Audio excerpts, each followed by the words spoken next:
Okay, I think we'll probably kick off in a moment, Justin, Jane, if that's okay with you. Yeah? Okay. So good evening, everybody. As you can tell there, we have a fantastic array of club representatives right across the island, which is fantastic. And we're so conscious that it's a really busy time of the year for everybody. So we really do appreciate you taking time tonight to join us. Tonight, we have Justin Byrne. Justin works for Golf Ireland, and prior to Golf Ireland, he was with the GUI for 13 and a little bit years. So has a fantastic knowledge of golf and everything revolved in and around support and development, club development.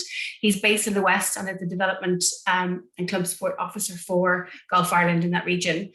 Jane Joyce sits on the board of Golf Ireland, so it's fantastic to have Jane here with us tonight, and is also the national chair of the Development and Club Support Committee for Golf Ireland. Jane has an extensive expertise and history, I should say, and experience in golf on a voluntary basis also, and has a background in marketing and public relations. And we're really lucky that the two of them are here with us tonight to do that. My name is Órla Gilroy. I work for Golf Ireland. I've 20 years experience in development and business development and across varying sections, and I'm delighted to be with Golf Ireland. I think this is my 6th week here, so some of you on tonight's seminar as guests and attendees I will have spoken to, and looking forward to meeting you all. So I'm going to hand over to Justin and Jane in a moment. Just a couple of small things housekeeping wise.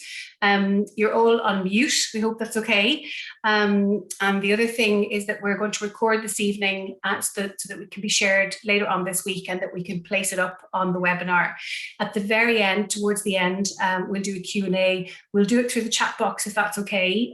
Really for 2 reasons. We want to try and get to as many questions as we can tonight. But don't be afraid if we don't get to your question. We'll take those questions and then we're going to type up a full Q&A from this evening, and we'll have that populated and out to everybody between now and the end of the week.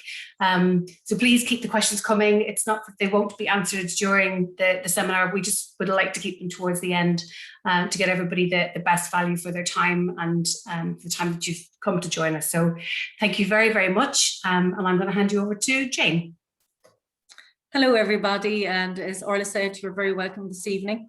I suppose we're just going to discuss membership retention, and the way I see membership retention is that it's the holy grail of club management, as acquiring new members is more expensive and definitely more difficult than retaining existing ones. The process of working to keep members is multifaceted and it's challenging. However, you all have been working very hard on various programs like the Get Into Golf and junior camps to build up your membership. And then if we add into the mix the grouping of members that have come from COVID and from the pandemic, and then our clubs are in a really good position and have a very strong base on which to build. This evening is about developing a retention strategy and a plan that's going to be tailored to suit your club. And it's important that we ensure that members from the very outset feel welcome and that they're getting the support that they need to stay as members and to enjoy their golf, most importantly. Retention is really about listening and responding and by improving what we offer as clubs. And it is very important that we build this process of retention into our way we do business and definitely onto our club committee agendas. Clubs must communicate and engage with and target resources, and we know our strongest resources are our volunteers and our volunteer time towards retention. It can't be put on the side, it has to come up front and centre. And we all have to remember that this is going to take time. We need to be patient and we need to keep our eye on the benefits of any retention strategy and policy with the help of people like Justin that you're going to put into your clubs. I suppose committees and long-term members really come into their own as they are living and engaging proof of the benefits of membership, and they can communicate the benefits and what it really is to be part of an inclusive, warm and welcoming club, like I'm sure all of yours are. Justin will tell how important it is to collect members' feedback and members' data. And this is extremely valuable. And when it is aggregated, it can give direction and a purpose and decision-making power towards what you're going to do to retain your membership. It is actionable, it's something you can act on, it is actionable, and it is based on real numbers and figures. And clubs are often reluctant to go out there and get feedback, because sometimes we see it as a bit of criticism or negativity directed towards us as individuals and the plans and suggestions that we put forward. But really, it really is a positive solution to a problem that often we don't know we have yet. So by asking questions, we find solutions to problems. And I think it's very important that we're open to doing this. Justin will also explain very creative ways for you to deal with this influx of new members we've all got from COVID and from these programs that you've all been running. And then I think that it's important that as clubs we remember to look beyond the normal ways that we do business, to look at programs and interests that are going to attract these new generation of golfers. Because without a doubt, family life and working life has changed considerably over the years. And even add COVID again into the mix, and it has diverted and speeded up and changed the way we live our lives and the things that we want and need. So I suppose you're here and you're open and you're listening. And I think that's the first step to any retention plan as a club that you may have. And I've said listening and responding an awful lot. And it's because I think it's really important. But I think if we listen to these new members, rather than trying to pigeonhole them into traditional club type offerings that we have, and offer something new, creative, and based on listening, then I think that then we will truly engage, and I think retention will be just made that very much easier. So I'm going to hand you over to Justin, and he's going to run through his creative plans for you all. Thanks very much, Jane. And just to reiterate what everybody has said, you're all very welcome here this evening to a topic that is vital to the future of your club. I'm in this development golf business for the last 14 years, as Órla has said, and we rarely get asked about retention. We often get asked about recruitment, but we rarely get asked about retention. So we in Golf Ireland, the team in Golf Ireland and the board in Golf Ireland see membership retention as a very important topic. So it's great to see the numbers that have registered for this evening's retention webinar. Just to say that everybody's plan, each club's plan will look different. So the development officers and club support officers will go through a plan for your particular club, and it'll be bespoke to your club, and it'll be workable for your club. So we're going to run through some of the items that can be included in that. And just to say as well that a lot of the clubs, and some of the clubs that are on here tonight, are already doing retention programs, maybe not under that category, but they are doing things, and there's great things happening in clubs that I'm aware of, and that they all are key retention tools. So it's maybe just to confirm that you're on the right track, but maybe to add on a couple of other strategies that can help. So without further ado, we'll press on. Okay. So the agenda for tonight is where are we now? Membership retention, the why, the how, and the who. And within that, we're going to have a look at some vital research that was done by the RNA. And we all have opinions. The three of us here on the webinar have opinions, and ye all have opinions about what is good for retention. But this is the facts behind it. The RNA have done research, and it's a brilliant research tool that we have access to. So then we'll go through the next steps, and we'll make you aware of the Golf Ireland resources and supports at the very end. And as Órla has already said, type in any questions, any comments, and we'll try to get to some of them this evening. But we will be doing up a Q&A after, along with the recording, and we'll hopefully get to answer all your queries. So where are we now? So most of the clubs, if not all the clubs, over the last 2 years, in 2020 and 2021, have an increase in membership. And to be honest about it, and I know in my own club in Byrne, we almost got them without any real effort at a recruitment drive as such.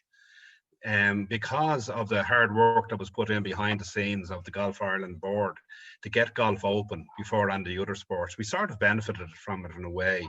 And a lot of the new members that came in from other sports, and they came in as a younger age profile. Okay, so there's a big interest in outdoor sports post-lockdown. Now, I know you might argue the point, are we post-lockdown? We are at the moment, and hopefully that will continue along. So the question I suppose we have to ask ourselves is, do we have a plan in place to retain these new members? But also, and most importantly, do we have a plan in place to retain our existing members? Because don't forget that the members that have been with us for the last 5, 10, 15, 20 years and beyond are the mainstay of the club. They have been with your club over the tough times and the good times. So it's important that we don't take our eye off the ball in relation to our existing members. While it is important to retain our new members, it is just as important to make sure we retain all our members. Now, the beauty of a plan like this is you can target your particular group of members that you want to retain. And again, that's why I said at the beginning, it depends on what area of your club do you want to target. Maybe you want to target all of it, or maybe you want to target the women in your club, maybe you want to target the men, maybe you want to target the new members. All of that can be factored in to your bespoke retention plan. So the retention, why are we looking at retention? Now, obviously, the reasons why we want to increase our membership, because we have seen in Golf Ireland down the years that what happens is, you know, you gain 40 members one year but you lose 40 out the other end, and more or less things stay the same within reason. But if we're going to grow and if we're going to flourish as golf clubs and as a sport, we have to improve our retention stats. So there's no, we have to work on retaining the members that we get. As I said, retain the new members, but also retain the existing members. The financial benefits of that are obvious. So if you want to do something to develop your clubhouse, you want to do something to develop your course, if you want to do something to develop your facilities in general, maybe your practice facilities, obviously you need a certain finance behind that. So if you improve your retention rate, all of that is going to have benefits. The social benefits of it, it's always nice when you have a big membership and you're growing membership, because if you're running social events, and hopefully we will be soon when clubhouses get open and the whole social side of golf will be open, you'll see the social benefits of that. And indeed, going forward in the coming years, the absolute sustainability of your club depends on the income stream from your members and your growth of membership. So we've all probably over the last 18 months or so, we've all experienced a certain increase in our membership. But what we don't want to happen is that in 18 months' time, we're back in square one because we've done nothing to retain our members. So that's what tonight is all about. So that is the why. Why would we do that? As mentioned previously, the RNA research results, the Royal and Ancient, it was a quantitative and a qualitative research. There was 19,500 responses, and they've done 41 semi-structured interviews. So the data that they have put together and pulled together is absolutely vital. So if, this is not just the Golf Ireland or the Justin O'Byrne opinion on what you should be doing with retention. This is backed up by solid research and the results. And we're lucky that we've been able to tap into that and they've given us access to that. So it's fact-based. So where our opinions are fact-based. So just to run through briefly some of this, I'm not going to read through all of the slides here now, but those surveys identified for taking up and playing golf, being outdoors, wanted an outdoor activity, encouraged by a friend, all of those things. And the main reasons why they had not played before. So they had the impression that the golf wasn't for them, or maybe it was a time issue, maybe it was a cost issue. And so what we're trying to do with this, with these retention strategies, we're trying to change the perspectives of people. And we're also trying to change our own perspectives in clubs as to what we're offering. Do we have to offer the same as we have done for the last 5, 10, 15, 20 years? Does it have to be all single Stableford competitions? Why can't we put in a bit of variety, 9-hole competitions on different days and stuff like that? So all of this will be addressed when your development and club support officer meet you, hopefully in person when we get out and about, but certainly over a Zoom call or over a phone call, where we're putting together your specific strategy for retention. And this strategy doesn't have to be a multi-page document or anything like that. It can be a simple document with a couple of pointers as to what needs to be done. And as I said earlier, a lot of the clubs are already doing things, but you might just pick up something here that, we hadn't thought of that. Maybe that's that's something we can look at. And so make sure that you know what you want to do, and you know what you want to target. Retention is for all your members, not just your new members, but most certainly you can target any particular group of members. All of this, obviously, this information that we're giving tonight will be shared with you, so you can feel free to take notes if you wish, but it'll be sent to you in the coming days.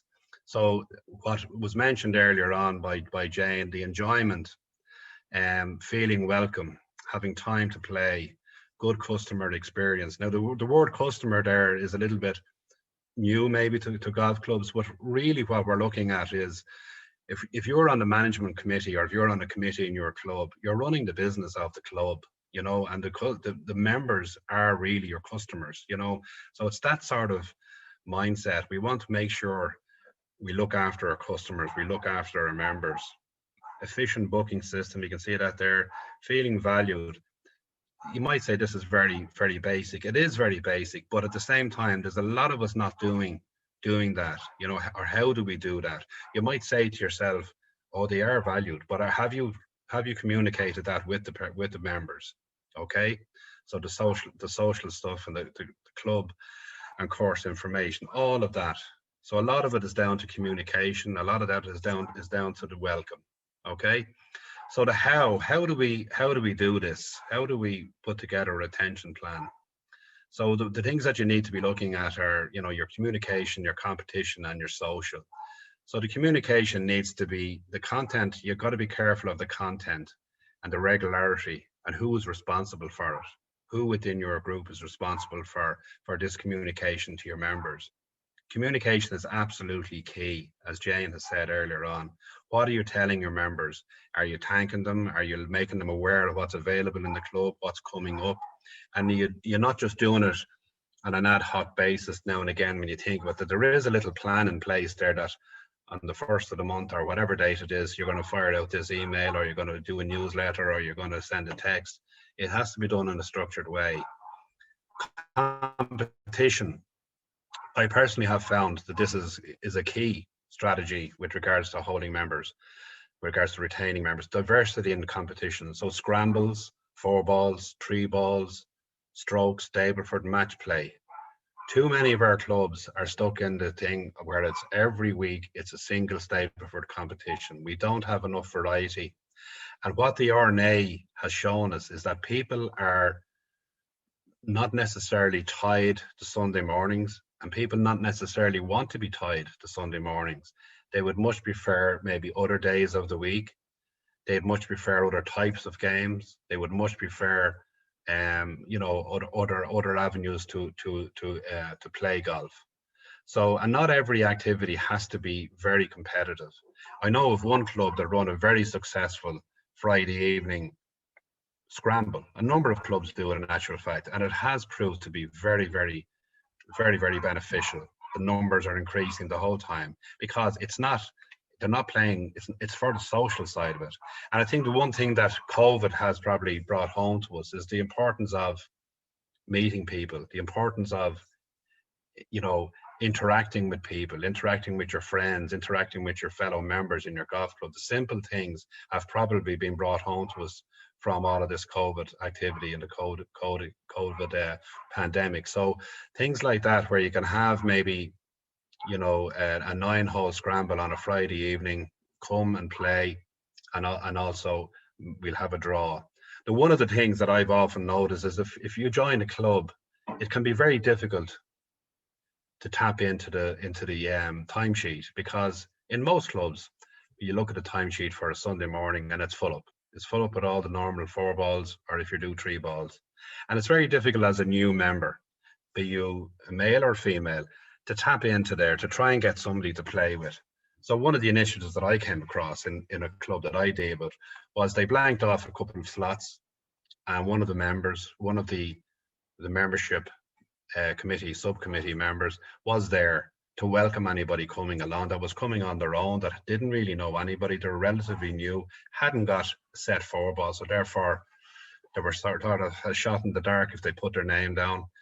And those 3 or 4 slots were left there for that member to make up 3 balls or make up 4 balls, introduce people and let them off. And really that only needs to be done a couple of times and people get to know people. So it's a way of introducing a new member to his fellow or her fellow members to go out and play. So, you know, we have to get away from that. You know, we have to try and reach out to these new members and get them. And also there might be existing members who want to play in a particular day but don't have anybody to play with. So if there was a slot there where somebody could manage it and just be on the first tee box between, you know, it doesn't have to be a long length of time, a half an hour, 40 minutes would do it. Just to say, you're welcome to come along. If you've nobody to play with, we'll come along and we'll do a draw, whoever's there. Okay, so the social events, obviously with the COVID restrictions, the clubhouse and bar and restaurant facilities has been very curtailed. Well, not curtailed, they've been shut. So we're hoping that down the line in the not too distant future that will all be opened up, and then you can have a look at your social events, and that gets people integrated into the club. Jane had mentioned earlier on about feedback. So we have a platform in Golf Ireland which is called a CFT, a customer feedback tracker. Some of you may have already been on the webinar we ran earlier in the year that explained how that customer feedback tracker works. And it's a really terrific tool to have. And you can target your existing members, you can target a group of members, you can target all of your members to find out what it is they want. And really, we don't know. We can make assumptions, and we might be accurate enough, but then again, we may not be. To find out what it is the members want, you know, and then if we're putting together a strategy, we'll have a good idea because we have the feedback tracker stats to show us what the members have said. And as Jane said earlier on, sometimes the feedback tracker doesn't give us the answers we want. There may be a little bit of criticism among it. So be it, you know, so be it. Take it on the chin and move on. And listen, some of the criticism might be warranted. So again, we have to learn from that criticism and be better and provide a better product if that's a genuine criticism. All of this is undermined by the ensure that the accurate database of members is constantly updated. So if you have an Excel spreadsheet of your members, which I'm sure most of you have, or if not something more sophisticated, to make sure that that database is constantly updated and that, you know, any new members are obviously added to it and any members that are not rejoining are removed from it. Therefore, if you're sending out an email, if you're sending out a text, if you're sending out a newsletter, or if you're sending out some notification through whatever system you have in the club, that it is up to date, that everybody is getting it and that everybody is having the opportunity to read it. So all of these things will be gone through with you by your development and club support officer to make sure that your strategy suits your club. So it's not something that we're saying, here it is, do this, and you know, because every club is different. Every club has different needs. A lot of clubs have different facilities and different opportunities. So it's important that when we put together the strategy for your club, that it suits your club and that you agree to it and that you know what's involved in it. So communication, we mentioned earlier on, what type of communication would you include? All of those things, all of those, plus probably a couple more that you can think of, you know, long-term plans, quiz nights, thank people for all the volunteer ethos around the COVID and all of that, open members, thank the members publicly. You know, saying thanks to somebody for a job well done is often forgotten, but hugely important. So outline any plans to help club members have a discount. So with regards to that, I would say that it's important. We're not looking for clubs to necessarily reduce prices in any way, because we all, you know, the bills have to be paid, but maybe you could add value to your membership, you know, so to highlight the value of the membership and maybe to add a bit of value to it.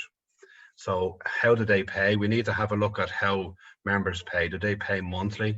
Or did you just get a bill in January of every year or February of every year or whatever your year end is? And that is the only communication sometimes that members get from the club is, listen, just to let you know your fee is due.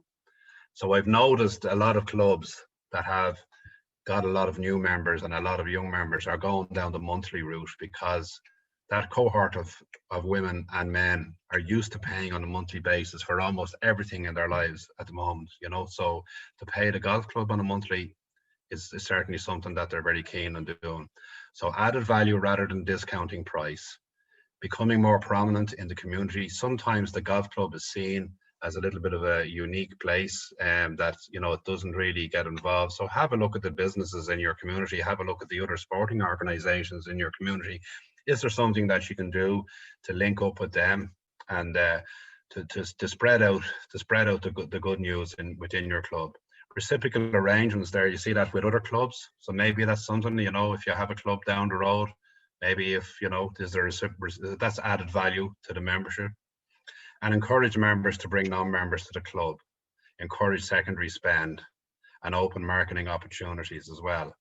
And also with regards to having a PGA Pro, a lot of clubs have resident PGA Pros, but even more clubs don't have a resident PGA Pro. So if you have access to a PGA Pro that comes to your club to do coaching that is not resident, you should really try and manage that time and to make it available to all your members that if they want to book a coaching session with that pro, that the details are there. Because when people get a lesson from a pro, you know, their game will improve, hopefully, if they put in a little bit of practice along with the lesson, and that in turn will make them stay a bit longer if they're improving at the game. So there's nothing more discouraging than, you know, not improving as you go along. And even with the clubs that have resident PGA Pros, you know, have we promoted that? That's a facility within the club. It's a service that's there within the club. Have we promoted that as much as we should? And to make sure that all of the members, young and old, male and female, avail of that. And maybe your practice facilities, if you have a very good practice facility, maybe you could promote that as well. All of that is adding value to the membership, and all of that is helping in the retention. So your plan might look something like this, and this is only a sample. So you'd have a look at the different weeks across the top there and the activities that you might do. So, you know, welcome from the captains, when would that be done? Probably in the early part of the year. A virtual clubhouse tour, you know, you could do that by video, you could do that and you could put it on your website, you can send it out to your members. A golf NCT, again, that's around having the PGA Pro to have a look at your game, have a look at your swing, and maybe give a few suggestions. The competitions we've already mentioned there about the varying competitions. A new member survey, again, that is down to the CFT, you could do that. And a guest voucher linked to members get member scheme. So sometimes clubs have a thing where if you bring in a new member, you might get a discount off your existing membership. Again, none of these are set in stone, and there's a lot more that could be done. But if it's listed out there and we can add to that, we can take from it. So it'll be how it's done is in the second column, and who. So that's key. If it's who, if it's Justin that's doing it, that we have that person named. If it's Órla, if it's Jane, whoever it is, and that person, the person who is leading this membership retention has that, and that is that person's job to follow up to make sure it's being done. Okay, so make sure when it's being done and how it's being done and by who. Again, that's only a sample, but it's available. We'll have that, and you can, we'll when we engage with your club, we can put together that'll be part of the plan. Okay. So maintaining members, this is back to the RNA survey. So time, expectations of more flexible working patterns. As you're all aware, this COVID has, you know, there's a lot of people working from home. So will we ever all go back to going into the office for 5 days a week? Some people are, you know, are saying, no, that won't happen, or it won't happen for me because I can work from home. I've proved it. So maybe there might be, you know, there might be an opportunity there for different times of the week to have competitions, you know, when people's working patterns have changed. The flexibility and membership offers to suit the levels of commitment. So we've got to look at what we're offering our members, what we're offering our new members, and is it meeting their needs? Okay, it's one thing meeting our needs, which is important, but it also has to meet the needs of the people we're trying to attract to join the club and to stay in the club. and non-members identified that the ability to play various courses was a key reason. Okay, so maybe again the reciprocal arrangement with local golf courses might be an opportunity there to look at as well. Efficiency and ease of booking. If they can do it, I know in my own club, you know, you can do it on your phone and on an app, and it's pretty straightforward. And just to make sure that that is available. And maybe now, as I said, with the flexible working, maybe mornings, you know, maybe some mornings during the week, but you won't know all of this until you ask the question of your members. And again, that's where the CFT comes in. So you have a look at that, and that will collate all the answers.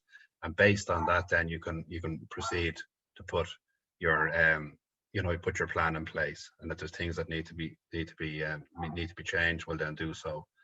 So post-COVID marketing messages. So obviously we've all been out walking. I know I have anyway during the COVID lockdown, walked more roads around my house here that I knew existed. And you know, we've all done that. So the physical aspect of playing golf, to get out in the open air and walk some of the beautiful courses that we have, lucky to have here in Ireland, is very important. The mental health, a very, very important topic. You know, to get out, to meet people, to talk, to walk, hugely important.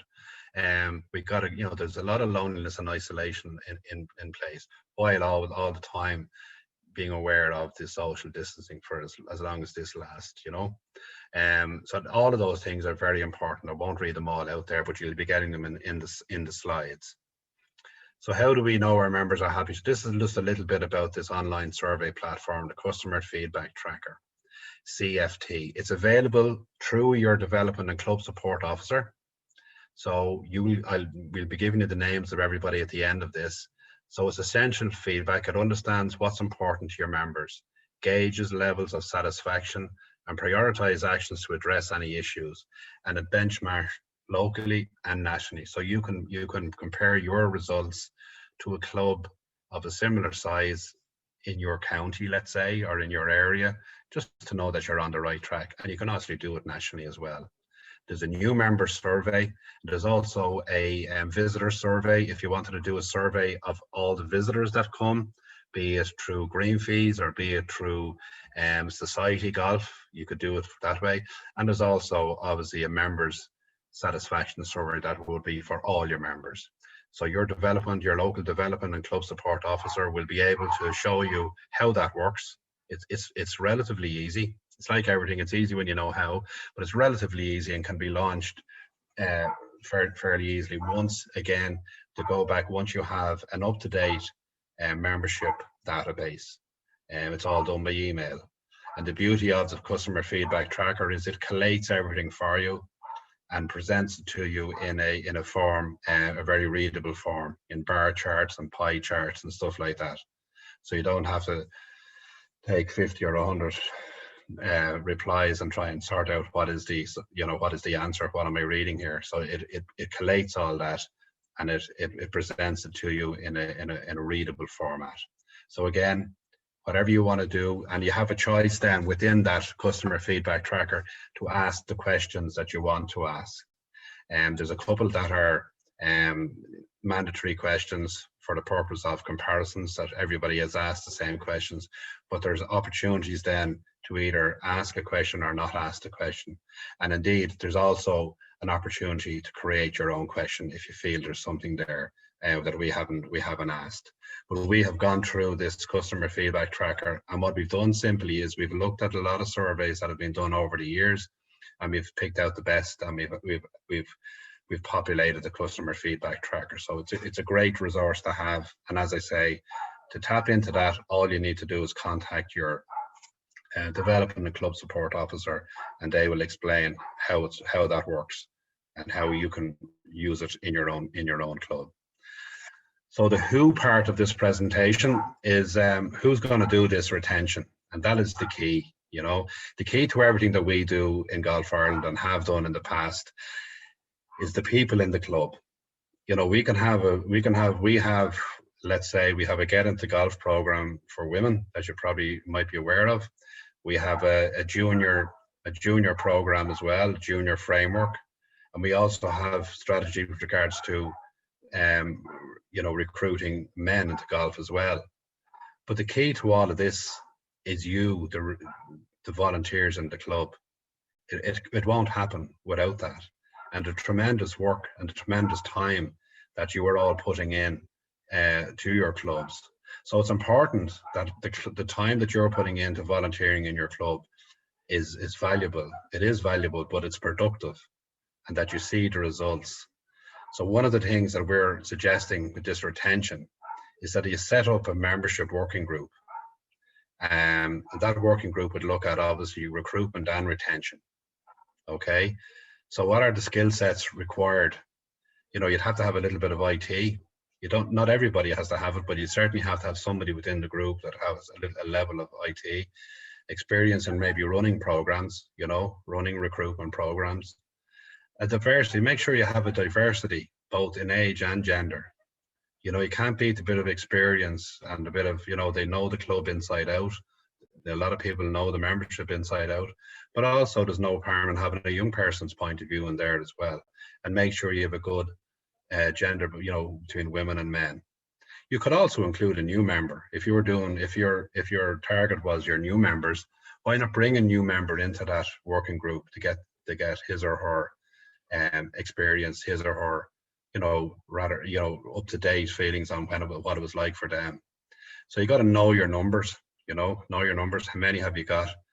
Do we know what our retention rate is? Probably not, but let's start today. Let's have a look at our membership numbers and let's get as accurate as we possibly can. And let's get an accurate number, you know, on the numbers that are coming in, and then we'll know how our retention rates. No matter what you do, and if you do everything that we're suggesting here tonight, you will lose a certain number of members. And that has nothing to do with you being bad at retention. But what you're trying to do is you're just trying to improve your retention rates, because people leave for a myriad of reasons. It could be their health, it could be their finances, it could be their changing job, it could be their changing where they live. And there's nothing you can do about any of those things, unfortunately, to hold on to them. But what you want to do is for the people who feel as if they're not welcome, if people who feel that the club didn't offer what they wanted, or, you know, or the club feel there's a better welcome in some other club, those are the things that we can address. Those are the things that we can work on. And those are the things we can improve. And they are the members that we can retain and hold on to, which will in turn increase your membership. So we got to create a retention plan and assign responsibilities. So if it's Justin that has to do this, put his name down. If it's Órla or if it's Jane or whatever it is, that we assign responsibilities to individuals, named individuals, and then the person who is the woman or the man who is heading up the membership working group, they are, if you like, making sure that the people are doing what they have agreed to do, and then to support them in what they're doing and to encourage them and to give them whatever. And we in Golf Ireland, of course, our job is to support you in your club with whatever you know, strategy you take, and to give advice, to give encouragement, and if you need something, that we'll be here. So the message that we're trying to get across this evening is that, number one, we feel retention is a very important topic. It's key to the growth of your club, and we have this huge support out there for all the clubs, and be it the smallest club to the biggest club, it's you know, with the support there available. And if there's anything that we can do, we're at the end of the phone. So former working, the next steps, what do I do after this evening? Your head might be full of ideas now, which is great. Okay. So what you do is, after this evening, what you would do is you form a working group on membership in your club. Okay. You contact your local development and club support officer. You formulate a plan to suit your club's needs, and then you take action. We start. And we won't be able to do it all in this year, but let's say if you do something that you weren't doing previously to tonight, that's a step in the right direction. One step is the start of every journey. So if you can do one thing, you know, something that clicked there when we went through the slides, you know, well, we didn't do that, maybe that might work for us. If you're doing that thing and you're continuing on the great work that you're already doing, that's a positive move, and that will improve your retention rates. So it's to identify that, and really it's to get it down on paper, be it a 1-page or a 2-page retention plan. This is what we're going to do. The communication, this is what we're going to do. This is when we're going to do it, and this is who is going to do it. And we're here to support you in whatever way we can. So with regards to the team here, myself, I cover the Connacht and Donegal clubs. Jennifer Hickey covers the Munster clubs. South Leinster is Neil Kilgallen, and North Leinster is Suzanne Logan. She's stepping in for Maria Dunn, who's on maternity leave at the moment, and Ulster is Rory Leonard. And you're probably familiar enough with those names because we've dealt with you maybe on other items. The Golf Ireland website is there. All our contact details are on that. The head of development, the head of our team and development and club support, as you've already met this evening, is Órla Gilroy, and she's based in Carton House, and she's available as well to field any questions that come her way. And we're supported in Golf Ireland by a national development and club support team, of which Jane is the chairperson, and there's huge enthusiasm among everybody, among all of us, to try and improve the situation in golf clubs. Where a lot of the clubs are not overflowing with members, but certainly have increased their membership. So we want to try and make sure we hold on to a big percentage of them in the years ahead. Listen, 2020 and 2021 have been unusual years for everybody, and you know, there's been sadness and there's been all of that, and you know, condolences to anybody, but hopefully we're heading out of this at the moment, and we're heading down the road to a better place, and where growth in our clubs is happening, and it's key. So what we're trying to do is to make that sustainable, to make your club more sustainable, to hold on to as many as possible of those members that came in, and also, as I said at the beginning, to hold on to the members that you already have, the backbone of the club who've been there for years, and for them we wouldn't be here at the moment. So again, just to wrap up, what we need to do is we need to have a look at what it is we want to do, put it together on a plan, assign people to do the jobs. We will support you with whatever data we can give, whatever help, whatever advice, but it'll be your retention plan. It'll be yours to work, and we will support you along the way. So I'm conscious of the time, and I know we might have a couple of questions that we could maybe answer on at the moment. So thanks very much for your time. Thanks very much for listening. And there will be a copy of this sent out to everybody, along with an FAQ of the questions that have come in tonight, along with the ones maybe that we won't get to this evening. So with that, I'd just like to hand back to Órla. Thanks, Justin. You said a great thing there. One step is the start of your journey, and I thought it was really profound, but actually very true for everybody. And I suppose from all of us as the development team, I would say don't be afraid of this. Like, we're here to help you as the clubs, help yourselves, and anything that you need at all, just ask, and we will do our best to help you. There have been a couple of questions come in, actually a couple of really interesting ones. One from Anne English is, where can I find the CFT forms? And we'll organise a link to that on the follow-up from this evening, and that will go out this week. So I have a good question from Brian Powell and a good question from Dermot O'Driscoll. So Brian, this definitely is a question for Jane and Justin. Hi, can I ask what is Golf Ireland's position regarding the decision by Golf UK and Golf Scotland to offer golfers their handicap and personal insurance for £40 per annum, and they do not need to join any club? How is this helpful to clubs in terms of membership retention, and is it not a retrograde step and potentially very damaging to their member clubs? Will Golf Ireland pursue the same strategy here in Ireland?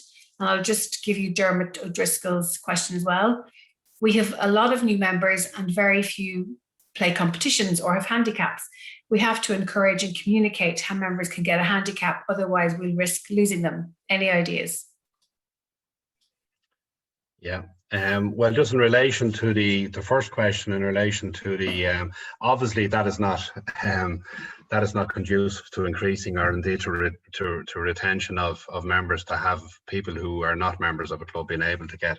So there is no There is no plans, as far as I'm aware, for Golf Ireland to pursue that line. There was an attempt earlier in the year, but it floundered because there was no support for it. So, without speaking out of turn, and I'm not necessarily, I'm not a director, obviously, of Golf Ireland, but as far as I'm aware, there's no plans for Golf Ireland to pursue that line with regards to membership. I'm not sure if Jane can give any clarification on that. No, I think you've covered it, Justin. At the moment, Okay. there's no plans. Yeah. And with regards to, I think the question was to explain to Yes. people how to get a handicap. Yeah, Yeah, that is key. Yeah, that is key, how to get a handicap. Now, the one thing that I would say about handicaps is sometimes, and I'm only saying sometimes, there has been a rush to give a new member a handicap. And what can happen in that instance is they get a wrong handicap, be it too high or be it too low. So I've been involved in development, particularly with juniors, maybe over years as well. So we need to just press the pause button on getting a handicap. But certainly there needs to be information around how to get a handicap, what you do. But we needn't be in a rush to give them a handicap just yet. You know, when they come in the door, there was a tendency maybe that we felt that if a person got a handicap, they were a golfer.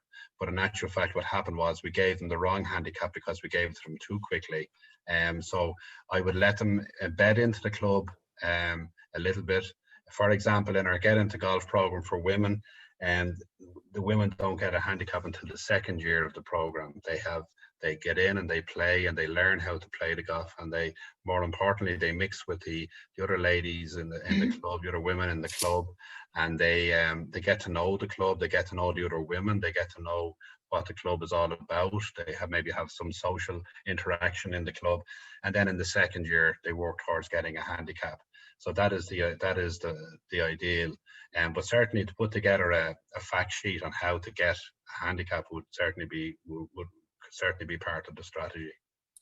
And can I say something on that one, Órla? I think that I completely agree with Justin.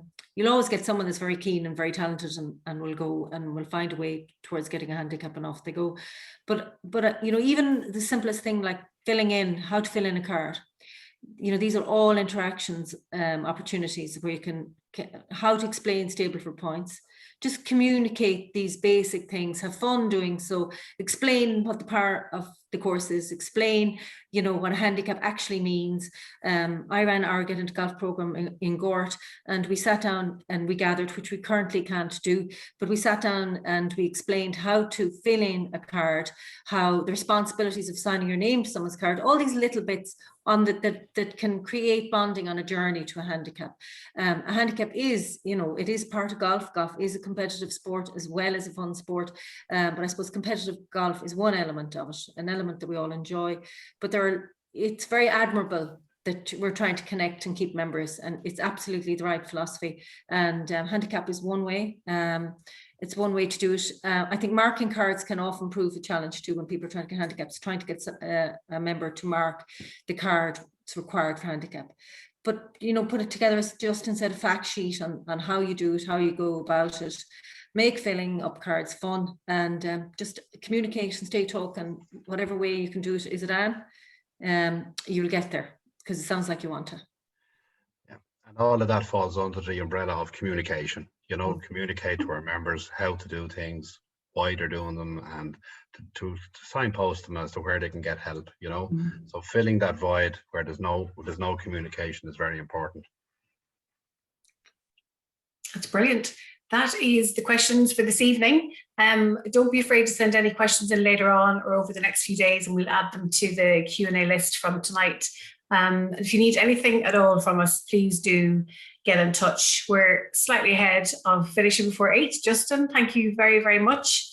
Okay. Jane, thanks a million to everybody that attended on a Monday evening. Thank you so much for joining us, and hopefully we will see you very soon.